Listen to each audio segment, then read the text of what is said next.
You are watching Rahinijar TV with Ilama Sayyid Abdul Basit Bukhari. اعوذ باللہ من الشیطان الرجیم بسم اللہ الرحمن الرحیم قال اللہ تعالی فی الکلام المجید والفرقان الحمید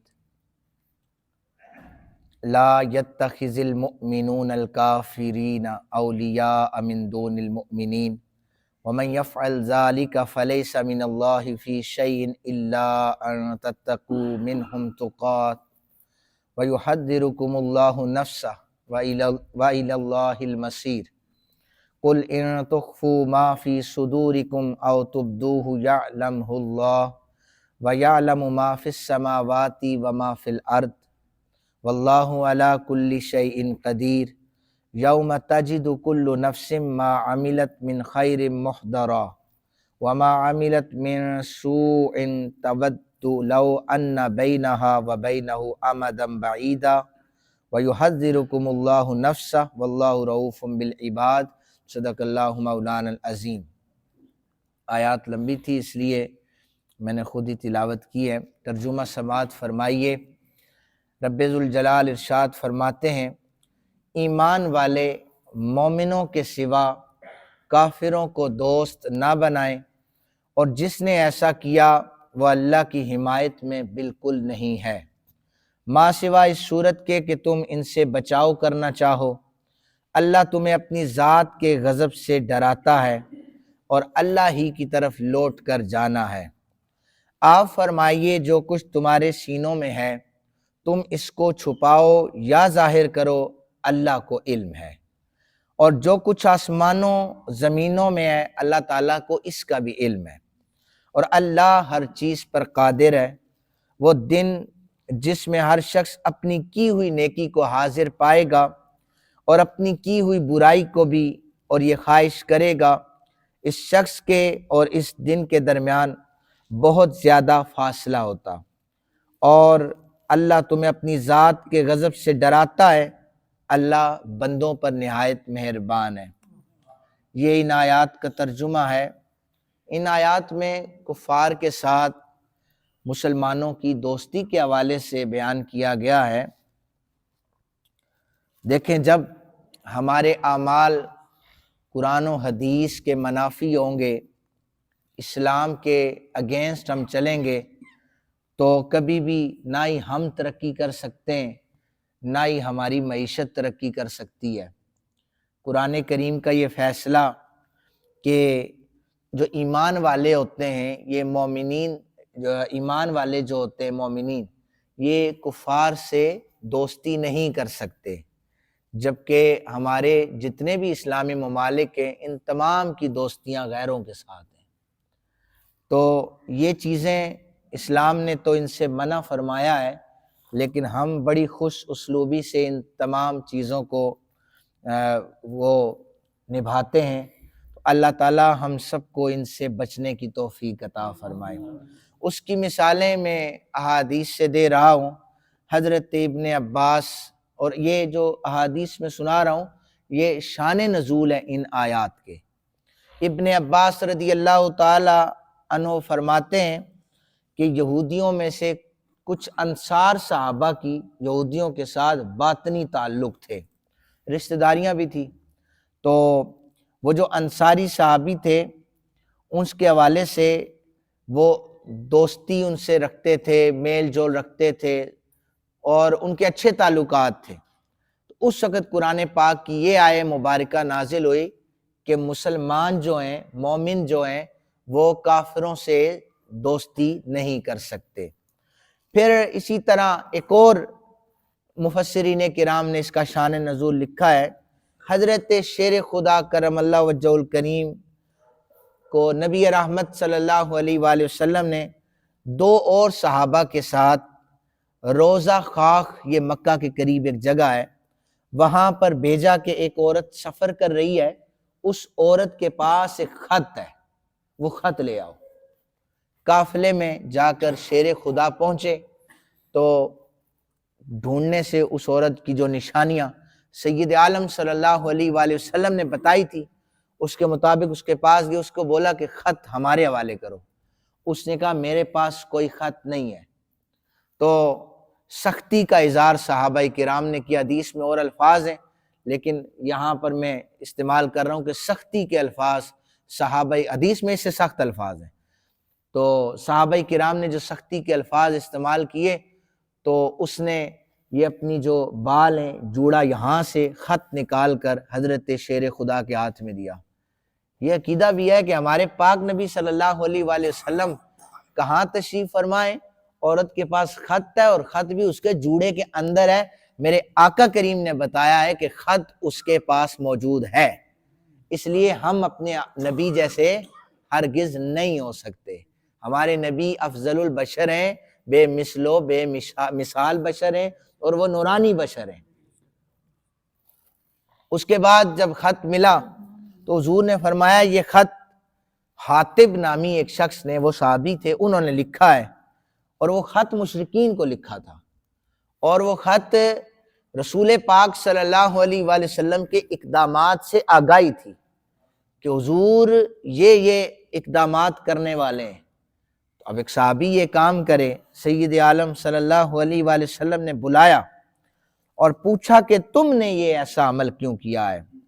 تو صحابی عرض کرنے لگے آقا میرے متعلق فیصلہ کرنے میں جلدی نہ کیجئے، یہ جتنے بھی آپ کے لوگ ہیں ان کی قریش مکہ کے ساتھ قرابت داریاں ہیں، ان کے مال کی بھی جان کی بھی حفاظتیں ہو جاتی ہیں۔ یا رسول اللہ میرا یہاں پر کوئی قرابت دار نہیں ہے، تو میں نے یہ خط اس لیے لکھا کہ وہ میرے ساتھ، میں نے کچھ معاملات سے انہیں آگاہی دی تاکہ وہ میرے ساتھ اچھا رہیں اور میرے اموال کی بھی حفاظت ہو، میرے رشتہ داروں کی بھی حفاظت ہو سکے۔ حضرت امیر المومنین سیدنا عمر بن خطاب رضی اللہ تعالیٰ عنہ نے تلوار نکالی، حضور اجازت دیں سر قلم کر دوں عاطب کا۔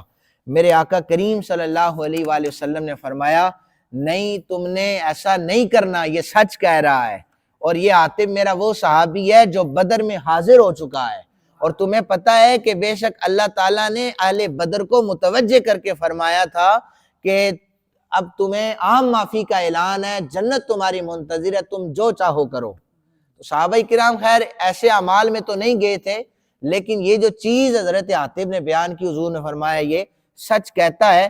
تو ان معاملات پر یہ بھی قرآن پاک کی آیت نازل ہوئی کہ تم یہ اپنے مال بچانے کے لیے، حفاظت میں لانے کے لیے بھی ان سے دوستیاں نہیں رکھ سکتے۔ کفار کے ساتھ موالات کرنے سے منع فرمایا۔ موالات ہوتی ہے محبت اور قلبی لگاؤ۔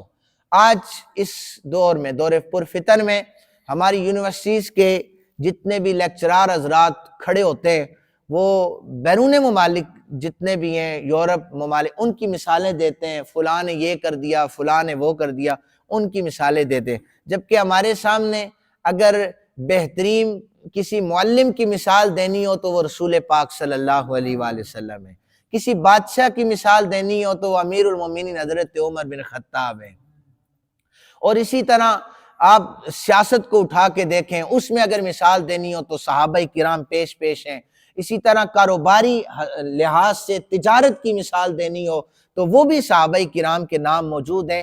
اس لیے ہمیں ان کا ذکر کثرت سے بیان نہیں کرنا چاہیے، نہ ہی ان کے ساتھ میل ملاپ رکھنا چاہیے، یہ اسلام نے ہمیں منع فرمایا ہے۔ نبی اکرم صلی اللہ علیہ وآلہ وسلم کی زوجہ محترمہ حضرت ام المومنین عائشہ صدیقہ رضی اللہ تعالی عنہ روایت کرتی ہیں، آقا کریم صلی اللہ علیہ وآلہ وسلم بدر کے میدان کی طرف چلے جا رہے تھے، مدینہ پاک کے قریب ایک شخص آپ کو ملا جس کی جرت اور طاقت کا بہت زیادہ چرچا تھا۔ سید عالم صلی اللہ علیہ وآلہ وسلم کے صحابہ خوش ہوئے، انہوں نے کہا کہ تم کیسے ہو، کیسے آنا ہوا؟ اس نے کہا میں تم لوگوں کا ساتھ دینے کے لیے آیا ہوں تاکہ مجھے مال غنیمت میں حصہ مل سکے۔ نبی اکرم صلی اللہ علیہ وآلہ وسلم نے پوچھا کیا تم نے ایمان اللہ اور اللہ کے رسول پر ایمان لائے ہو؟ کہنے لگا میں ایمان نہیں لایا۔ فرمایا چلے جاؤ، ہم کسی مشرک سے مدد طلب نہیں کرتے۔ یہ بڑا عام سی مثال میں دیتا ہوں، ذہنوں میں سما جائے۔ ایک کافر ہے، وہ یہ کہے میں اللہ کو بھی نہیں مانتا اور تمہارے رسول کو نہیں مانتا، اور ہم اس سے کہتے ہیں نہیں ہماری معیشت پاکستان کی چلے گی تب جب تم امداد کرو گے، پھر معیشت میں برکت آئے گی؟ نہیں آ سکتی نا، اس لیے کہ جب وہ باغی ہیں، اعلان بغاوت کر رہے ہیں، تو پھر معیشت میں برکت کیسے آئے گی؟ تو یہ جتنے بھی ہمارے اوپر اس وقت عذاب ہو رہے ہیں، بارشوں کا نہ برسنا اور ہماری معیشت میں سے برکتوں کا اٹھ جانا، یہ ساری چیزیں یہ ہم خود ہمارے اعمال کی بدولت یہ کام ہو رہے ہیں۔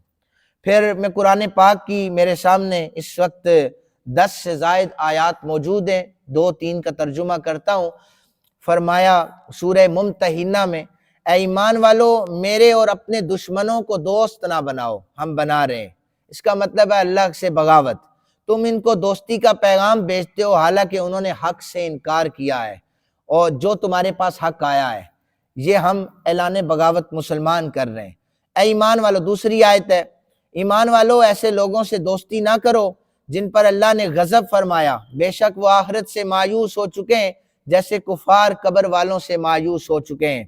اور پھر تیسرے نمبر پر فرمایا، ایمان والو غیروں کو اپنا رازدار نہ بناؤ، وہ تمہاری تباہی میں کمی نہیں کریں گے۔ تو ہم تباہی کے دہانے پر اس وقت پہنچے ہیں، یہ صرف اعلان بغاوت ہے جو احکامات خداوندی سے ہے۔ آیت کے دوسرے حصے میں، دوسری آیات میں فرمایا کہ ہر شخص اپنی کی ہوئی نیکی اور برائی کو حاضر پائے گا، اور پھر فرمایا کہ ہم جو کچھ بھی انسان کرتا ہے ہم اسے لکھتے رہتے ہیں تاکہ ہم بروز محشر اعمال کو اس کے سامنے پیش کر سکیں اور ذرہ برابر بھی اس میں کسی قسم کی کوئی کمی کوتاہی کمزوری نہیں ہوگی۔ سید عالم صلی اللہ علیہ وآلہ وسلم نے فرمایا کہ مومن جن گناہوں سے توبہ استغفار کر لیتا ہے اللہ تعالیٰ صحیفہ اعمال سے ان گناہوں کو مٹا دیتا ہے۔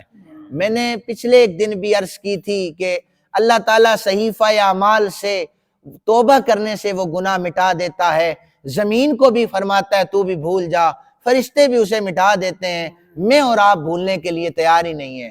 جو بندہ اٹھ کر کسی نیکی کا اظہار کرے، نیک خواہشات کا اظہار کرے، تو ہم اس کا پنڈورا باکس کھول کر سامنے لاتے ہیں، ہم آپ کو بتائیں گے کہ 30 سالہ اس نے جوانی کہاں پر گزاری ہے، آپ کے پاس کیا اتھارٹی ہے، میرے پاس کون سی اتھارٹی ہے کہ میں بتاؤں کہ اس کے عیب ایسے ایسے ہیں۔ حضرت شیر خدا کرم اللہ وجہ الکریم نے فرمایا جب تم کسی شخص کو دیکھو اس کا ظاہر دیکھو، اگر وہ تمہارے ساتھ اچھا ہے نا بس اس کے ساتھ اسی طرح سے پیش آؤ جیسے وہ پیش آتا ہے، تم اس کے عیبوں کو تلاش نہ کرو۔ یہ آپ بھی کسی نئے جگہ پر چلے جائیں، یہ ایمان کی کمزوری ہے۔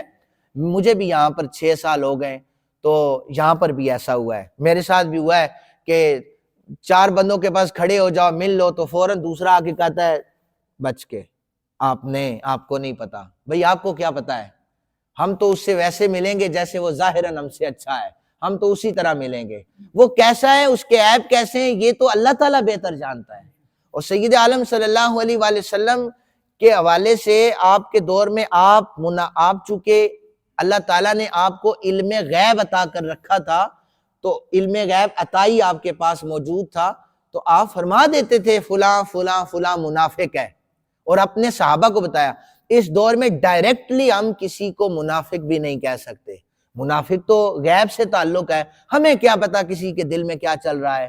اس لیے اپنے مومن بھائیوں کے لیے یہ کلمات استعمال کرتے ہوئے احتیاط برتی جائے، تب جا کر کوئی بندہ کہے جی ابھی بھی ہم پورے تو نہیں اترے لیکن پھر بھی ہم کوشش کر رہے ہیں کہ دین کے رستے پر ہم چلتے رہیں۔ اللہ تعالیٰ سے دعا ہے اللہ تعالیٰ ہمیں قرآن حکیم کو سمجھنے، عمل کرنے اور کی توفیق عطا فرمائے اور اس پر استقامت عطا فرمائے۔